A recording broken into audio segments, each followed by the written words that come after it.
Hello there, welcome to ITV News Meridian. Tonight's headlines in the Thames Valley. He's getting in, he's getting in, he's in! He's in! A hero crane driver describes the desperate scramble to rescue a workman from a burning building. In an ITV exclusive, he tells us he was just doing his job. And I just heard everyone shout. I heard the guys on the radio shouting, he's in. And up you go, and I just pulled the lever back. Yeah, got him out there as quick as I could. When I go to bed at night, I can hear them running around the walls, inside the walls, going up from the bottom through to the loft. Homes overrun by a plague of rats. People living in a block of flats in Reading say their lives are being made a misery.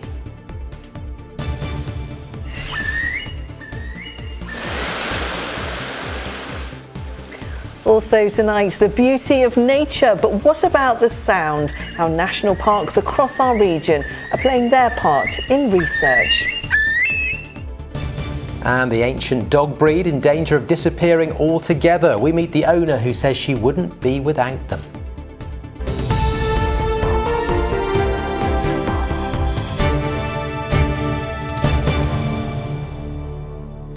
Good evening. A hero crane operator who saved a construction worker from the top of a burning building in Reading has described the moment he spotted the workman in trouble. Glenn Edwards winched the man to safety with just seconds to spare. He says he's just thankful the man could go home to his family and says anyone in that situation would have done the same thing. Kieran Fitzpatrick has the story. The moment we all breathed a sigh of relief. He's in! He's in! Onlookers watching the jaw-dropping scene, a crane operator swinging into action, saving a construction worker from a blaze 8 stories high in Reading last Thursday. The worker was able to climb inside the cage and was then winched to safety. The man who rescued him, Glenn Edwards, was doing concrete work at the time. He saw what was going on and immediately knew he had to help. I slewed round and I looked out my window just curious. I was hoisting up at the time. I was just curious and I looked out my window and I saw a guy standing there waving his coat. I slewed round till I could see the cage and then I decided to come down on him. But as I was coming down, the smoke was getting thicker and thicker. The wind was blowing the cage out as well. It was quite windy that day as well. I lost sight of the cage, obviously, when it went down past the building past me, and I was totally blind from there. Remembering the exact time the man got into the cage, Glenn says his adrenaline was sky high. I just sat there waiting for it and waiting, and it seemed like ages. You can feel it when it touches. You can feel it on the crane and on the jib. The guys on the radio shouting, he's in, and up you go, and I just pulled the lever back. He must have got a shock the speed I went up in, but I just pulled the lever back and slew round, got him. That was it. 2 people were taken to hospital for treatment for smoke inhalation after the blaze broke out at the Station Hill development site, which took several hours to extinguish. Firefighters and police are working alongside the health and safety executive to look into the cause of the fire. At the end of the day, the guy went home to his family and, friends and everything. So I'll try not to overthink it too much, otherwise it's going to get to me. But I've had my moment and looked at footage and everything. So yeah, it's been surreal, really. Yeah. And what does Glenn think of being called a hero?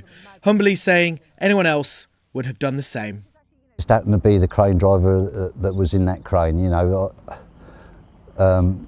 say there's 500 crane drivers out there, or more than that, in this industry that would have done the same, but or could have done the same, but I just happened to be in the seat. A fundraising page for Glenn has reached over £5,000 and he hopes to treat the man he rescued to a pint when he's feeling up to it. Kieran Fitzpatrick, ITV News. Well, what an incredible story, and he's so modest. Yeah, absolutely. Brilliant. Now, residents living in council accommodation in Reading say their lives are being made a misery by an infestation of rats. People living in 2 blocks of flats in Granville Road in Southcote say they've had to live with the problem for years and their complaints are being ignored. Here's Mel Blore. When I go to bed at night, I can hear them running around the walls, inside the walls, going up from the bottom through to the loft, and then they're running around the loft. Residents at this block of flats in Southcote say their homes are being overrun by a plague of rats and claim Reading Borough Council are ignoring their complaints. When I hear them at night running around, I tend to get my walking stick and go up onto the board and rattle it about a bit, and it disturbs them and they go running off, and you can hear them running off. Some of us have got them in our kitchens, and there's 14 apartments in these blocks, and some are worse than me. It's becoming a big problem. Not being able to sleep often is making me tired throughout the day. I'm also feeling rather run down because of it, fed up because of it, and I don't know what to do. People living in the flats say every winter rats and sometimes even squirrels migrate into the building. Poison has been put down by the council, but residents say they need to find their ingress points and block them up properly. When I'm sat here watching telly or in bed, you can hear them scurrying around. But it doesn't personally bother me that much. But regarding my neighbours, it does. I mean, there's one, no names, actually goes and stays with his daughter because he's scared. And one of the other old boys in his 80s, as I said, has him in his kitchen. And a lady out in one of the flats has to move all her food out. Because, you know, as I said, the council won't help people once they're in the flat. But it's the council's fault they're in the flat in the first place for not sealing up these ingress points they've got. Reading Borough Council says it's aware of the presence of rats at Granville Road and is in the process of taking action to eradicate them. In a statement, a spokesperson said, "We are working with a specialist pest controller who has inspected the site and will shortly be implementing a plan to treat and regularly monitor the area until the issue is solved." For residents, an end to this long-standing saga can't come quickly enough. Mel Blore, ITV News, Reading. A broken railway line between Reading and Paddington is expected to cause disruption until the end of the day. It was discovered last night, affecting GWR trains as well as Elizabeth Line services to Maidenhead, Reading and Heathrow. It's the fourth broken track found on the GWR line in 8 days. The husband of head teacher Ruth Perry has described her as hardworking, dedicated and said she loved her job at Caversham Primary School. A written statement prepared by Jonathan Perry was read out today at the inquest into her death. Her family say she took her own life after an Ofsted report downgraded her school from outstanding to inadequate over safeguarding concerns. Mr. Perry also said how on the first day of the inspection, his wife told him it was going badly, and she also feared she was going to lose her job and felt traumatised. The coroner is expected to deliver her conclusions next week. Up to 60 new disposable vape recycling points have been opened across Oxfordshire. The bright pink bins are being introduced at shopping areas, bars and cafes across Oxford, Banbury, Bicester and Kidlington. Around 80,000 disposable vapes are thrown away in Oxfordshire every week, and they can contaminate recycling and can also be a fire risk. Students at Oxford Brookes University have been protesting over planned course closures and staff redundancies. It would see cuts to staff across English, creative writing and other humanities subjects. Oxford Brookes says it's facing increased financial challenges, including inflation, flat student fees and increased pay for staff. Now you're watching ITV News in the Thames Valley. Still to come on the programme. High five for Reading as they get back-to-back wins for the first time in months and move a step closer to safety. Andrew has the sport. More from us, of course, online. All the details you need on the screen. And don't forget to find us and follow us on social media.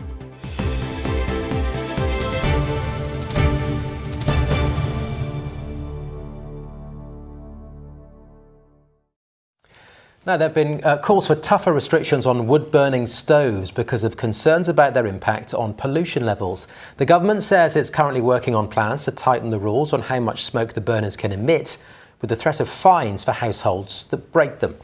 One environmental charity told ITV News that urgent action is needed to tackle pollution from the stoves. But many in the industry say most already go beyond efficiency and pollution targets, as Kevin Ashford explains. Wood-burning stoves are becoming increasingly popular and increasingly scrutinised for their environmental impact. Earlier this year, the government said it wanted to cut the amount of smoke the stoves are allowed to produce. Mark Stiles is a chimney sweep from Worthing. He says only older stoves will be affected and it shouldn't be an issue if the right fuel is used. If they've had it 5 years ago, all they can do, because they're not going to just replace it, so they just got to have good burning practice and make sure that what they burn is is dry, moisture content under 20%, so that it's not giving off any too much smoke, and they should be fine. Currently, wood-burning stoves are allowed to emit 5 grams of smoke an hour if they're installed in homes in what are known as smoke control zones, which cover many urban areas. Local councils have the power to fine households up to £300 if that rule is broken. The government has said it wants to cut that amount to 3 grams an hour and is currently working on ways to do that. One environmental charity says a wood-burning stove can have a significant impact on air quality in urban areas. It comes down to the type of pollution that it emits, and it's this really small particle pollution that the World Health Organization has said is the most harmful pollution for human health. And the reason why it's so damaging is because it's so small that when you breathe it in, it gets into your bloodstream and into your lungs and can travel to every organ of your body. However, those who work in the industry say modern wood burners already go beyond the emission targets. Simon Atfield, who runs a stove retailing and fitting business, is a member of the Stove Industry Association. We support the tightening of the regulations and the cleaner burning wood-burning stoves, and we're trying to encourage customers to move away from open fires to wood-burning stoves. So they're 5 times more efficient, much cleaner burning, and you can control the smoke and you can burn the particles, which you can't do with an open fire. Although it intends to tighten emission rules, the government says it has no plans for an outright ban on wood-burning stoves. Kevin Ashford, ITV News. Now, a grandmother from Sussex is in line for a national fundraising award for her tireless work with a sewing needle and raising tens of thousands of pounds for charity. Judy Tilbury, who's in her 80s, began selling homemade accessories in aid of Headway, Sussex, after her son suffered catastrophic brain injuries in a street attack. With her story, here's Kit Bradshaw. Cooper got up and ran to the car and came out swinging a baseball bat like a windmill, and hit Matthew on the top of the head. And Matthew went down and they got him to hospital, but he never regained consciousness. And he died 9 days later. Judy Tilbury's son Matthew was killed in Brighton 26 years ago after trying to break up a fight. He was just 24. While his murderer is serving a life sentence in prison, his mother has made it her life's work to raise money for a local charity supporting those with brain injuries. I have been sewing since I was 4 years old, and I do a lot of embroidery, and particularly cross-stitch, but I do a lot of beaded work. And I make coasters and key rings and bookmarks and my beaded Christmas items, many of which have got 200 or 300 beads on. And they're stitched on one at a time with a needle that looks like a hair. The hardest bit is threading it. Over the years, sales of Judy's colourful accessories, along with her other sponsored activities, have garnered tens of thousands of pounds in donations. And now the charity that's benefited has nominated her for a national award. I was absolutely amazed because I said no when they said they were going to nominate me. But she said, Judy, over the 26 years, you've raised £30,000. And I just couldn't believe it. It's amazing. We've got the Christmas tree. From its centre in Newark, near Haywards Heath, Headway Sussex offers a range of therapies for those living with brain injuries, work made possible with public support. I mean, we just cannot thank Judy enough for the amount of devotion that she's put to making things. She's done swimming swimming lengths to raise money, and it's just, I can't tell you how important it is that that kind of money comes into us. And so I just want to thank Judy ever so much for all the work that she's put in. Judy's fundraising became even more poignant when she lost her husband, Roy, to a brain tumour. I don't know what I'd do if I didn't sew. Well, I don't think I'd be here, quite honestly. I think I would have gone, particularly after Roy went. I just miss him to distraction, but I never sit down without sewing. And while Judy prepares for next week's awards ceremony in London, she's also getting set for her next craft open day at her home in Hassocks. You've raised this huge sum of money for the charity over the years. What do you think Roy and Matthew would make of it all? Well, I think they'd be quite proud of me. But honestly, I'm just amazed. I really am, because I just never thought anything like this would happen. You know, it's just me. Oh, what an incredible woman. She is, and we're all very proud of her. Yes, well done. Absolutely. Now the sport with Andrew Payton. What a season we're having in League One. Oh, absolutely. You know, particularly that 5-1, fantastic 5-1 win for Reading last night. We start, though, at the top of the table, where Portsmouth bounced back and Oxford held the league leaders. Pompey now equal on points with Bolton. The Lancashire side denied their 9th win in a row by the U's in Des Buckingham's first home match.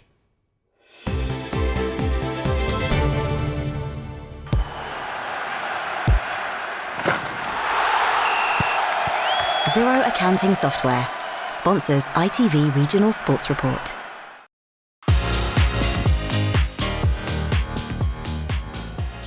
Portsmouth's promotion push is back on track. Playing in the pink salmon shirts, which hark back to Pompey's original kit from 125 years ago, they took the lead when Abu Kamara was brought down in the area, allowing Colby Bishop to score his 11th of the season. Portsmouth bouncing back after their 27-match unbeaten run ended at the weekend. Alex Robertson on target as Pompey tried to celebrate their anniversary year in style.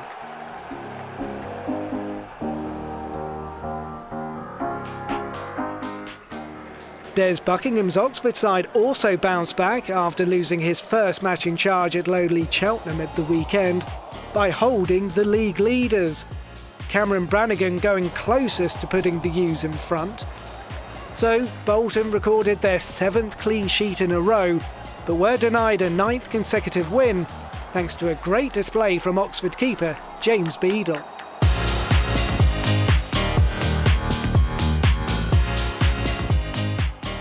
Reading followed up their first away win in over a year with this thumping victory to move off the bottom of the table.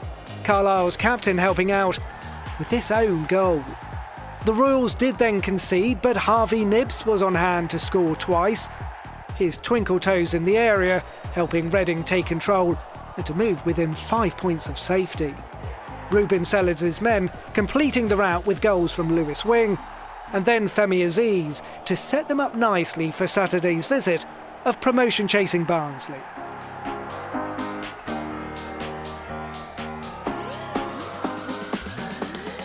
In League Two, it was an extraordinary match for Swindon. Goals from Dan Kemp, Jake Young and Seydou Khan's thunderbolt were followed up by Charlie Austin's strike in the 89th minute to seemingly tie things up, only for Accrington to score 3 times in extra time. The Robins, though, held on for all 3 points.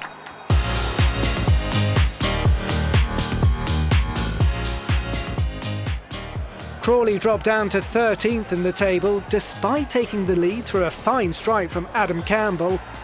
Veteran striker David McGoldrick levelling for the home side, and it was the recently promoted Notts County who took control.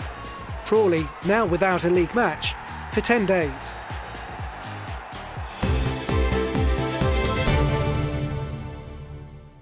Southampton are looking to extend their 9-match unbeaten run at home to Bristol City this evening. Manager Russell Martin says he'll make changes from the side that drew at Huddersfield on Saturday. The Saints totally in command in the first half, only to concede with 3 minutes to go. And he expects Bristol City to be tough opponents under new boss Liam Manning. the former Oxford manager gaining his first win at the weekend. They had a brilliant result at the weekend, so I think they'll come in with energy and buoyed off the back of that, and look to try and gain some momentum and definitely feed off the energy they had on Saturday. So we looked at that scoreline and thought, that makes it a bit tougher for us for sure, but it's a good challenge for us. We finish with huge congratulations to Brighton and Hove Albion Football Club, who've been awarded the Freedom of the City. It's the city's highest honour in recognition of exceptional service to the area. Councillors voted unanimously to give the award at a special meeting last night. Leader Bella Sankey saying the Seagulls had brought the city joy and inspiration. And the good times keep coming. A win at AEK Athens tomorrow would book Brighton's place in the Europa Cup knockout stages. Good luck, the Albion. That would be amazing, wouldn't it? Fantastic, really is. Great stuff. Patey, thank you for now. Thank you. Now, we are, as we know, lucky to live on the doorstep of some of the most beautiful national parks in the country. The New Forest and the South Downs, of course. They're often celebrated for their stunning scenery. But what about how they sound? Well, researchers are collecting natural sounds to make a map to see how our local soundscapes are changing. Here's Catherine Walker. From beautiful birdsong to trickling streams, our national parks are full of nature's music. And with your help, researchers now want to catalogue this soundscape and put it in an interactive map. Volunteers across the country are being asked to go to their local national park and record 30 seconds of noise. The sound you pick should mean something to you and reflect the beautiful landscape you're in. And the pheasant. Pheasant, yes, he says I'm here. Heather and Roger Watts are volunteers for the National Park Sound Map. They enjoy capturing the changing noises of the different seasons. There's a great pleasure with the wonderful sounds of nature. I mean, whether it's stags or whether it's curlew, or simply on a day like this, the sound of falling leaves, the sound of the river. It gives you great pleasure, and in our amateurish little way, we've put those sounds over videos or over photographs, which is very satisfying. And if you want to get involved and collect sounds in the South Downs, it's easy to take part. Hi, nice to meet you. Nice to meet you too. Shall we go record some sounds? Yes. Pete is a composer and runs the Sound Map project. We asked him to show us how it all works. The project's all about listening and trying to get people to be more aware of the sounds that are around them all the time. I mean, we're in a beautiful place like this and we can see how beautiful it all is, but actually it's also really important how beautiful and interesting it sounds. So do people need any special equipment then to collect these sounds? No, not at all. All they need is what they have in their pockets, mobile phone, and a place like this. Just take a video recording of the sound that you hear, and then once that has been captured on the phone, to then upload that to the sound map. What have been some of the best sounds that people have collected so far? There's been some really interesting ones. We've had bird song, we've had things like streams and waterfalls and so on, but there's been some negative sounds as well, like the sound of aircrafts coming over or traffic sounds and things like that. So it's a really interesting document about the sounds that we've got in the national parks that we can listen to in the future. Part art project, part research. Pete hopes the recordings will serve as an archive for generations to come. So next time you pay a visit to one of our country's beautiful national parks, why not stop and listen? And take a moment to record your favourite sound. Catherine Walker, ITV News. Really peaceful. And if you want to get involved, just search National Park Sound Map online and all the instructions you need are there. Good luck. Now, have you ever heard of a Sussex Spaniel? No. No, Next question. Neither would I. They are very rare, and now there's a danger that the ancient breed may disappear altogether. Yeah, Sussex Spaniels are among 34 native breeds the Kennel Club has classed as vulnerable. It seems they're losing out to more common breeds and so-called designer dogs. It's thought there are only around 500 of the Spaniels left in the country, so we sent Malcolm Shaw to meet some of the dogs and the owner, who certainly wouldn't be without them. Meet Rupert, the Sussex Spaniel. The 5-year-old comes from a long line of gun dogs dating back 3 centuries, specially bred by a landowner to work the woods in the county which gives the dogs their name. Rupert's owner, Anne Moon, is an expert on the breed. Well, it's a good English breed, if that's what you want. If you want a working gun dog, not something too high-powered, think about a Sussex. If you want a pet dog, they're medium size, medium grooming requirements. They love to be with you. They love the car. They all seem to absolutely love travelling. Come on then. But Sussex Spaniels have just joined a list of 34 dog breeds classified as vulnerable by the Kennel Club, along with greyhounds, whose decline is blamed on misconceptions about how much training and exercise they need, and Old English sheepdogs, now seen as too big and high maintenance. All hugely outstripped by the most popular breeds like Labradors and so-called designer dogs. It's fair to say we don't know a lot about all the breeds. If their breeds aren't popular, then people don't see them and don't know a lot about them. But breeds like the Sussex Spaniel, they're unpopular for no apparent reason. They're very good dogs, and in the right hands, they can be the perfect family pet. Go. Anne Moon has shown dogs at Crufts since 1968 and judged this breed there last year. She says the Sussex Spaniel Association is doing all it can to raise the dog's profile and keep the breed going. A lot of people who live in Sussex do want a Sussex Spaniel, which is quite understandable. And also I think quite a few people in Kent also know what a Sussex Spaniel is. But it's surprising how many people who do live in Sussex have never actually heard of them. It's thought there are now only around 500 Sussex Spaniels left in the UK, with just 44 puppies born last year. But with a fine pedigree and a long lineage, it would be a great shame if Sussex Spaniels disappeared, particularly from the county, which gave them their name. Malcolm Shaw, ITV News. Good girl. Come on.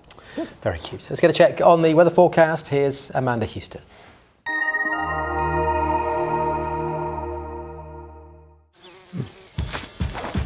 Whatever the weather, it always feels like home. Valent Heat Pumps and Boilers sponsor ITV Meridian Weather. Hello again. Hope you've all had a lovely day so far. Well, it's certainly going to be turning very cold as we go through the next few days. Some frost, even some fog in places. We'll also see some outbreaks of rain too, and some of this could be turning a bit wintry as we go through tonight and into tomorrow. But the good news is it is looking much brighter as we edge towards the weekend. So let's take a look at that in a bit more detail. We can see we have got low pressure down towards the south of us, and it is pushing this frontal system into our region as we go through tonight and into tomorrow. And as this collides with the cold air, as I say, there is the chance we might just see a few bits of winteriness across the higher ground for some.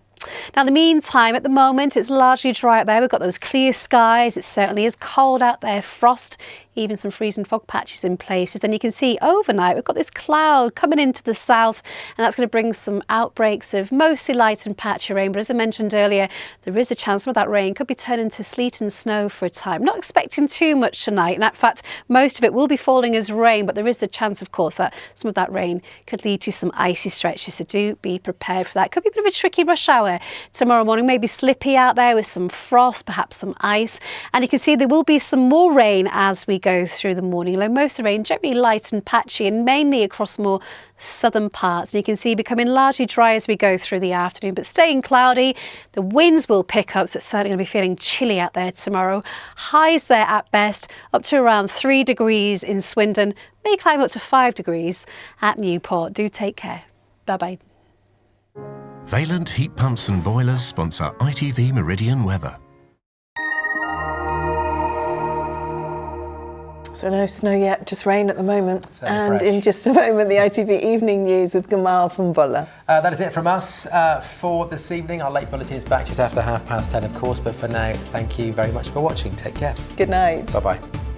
You'd forgot.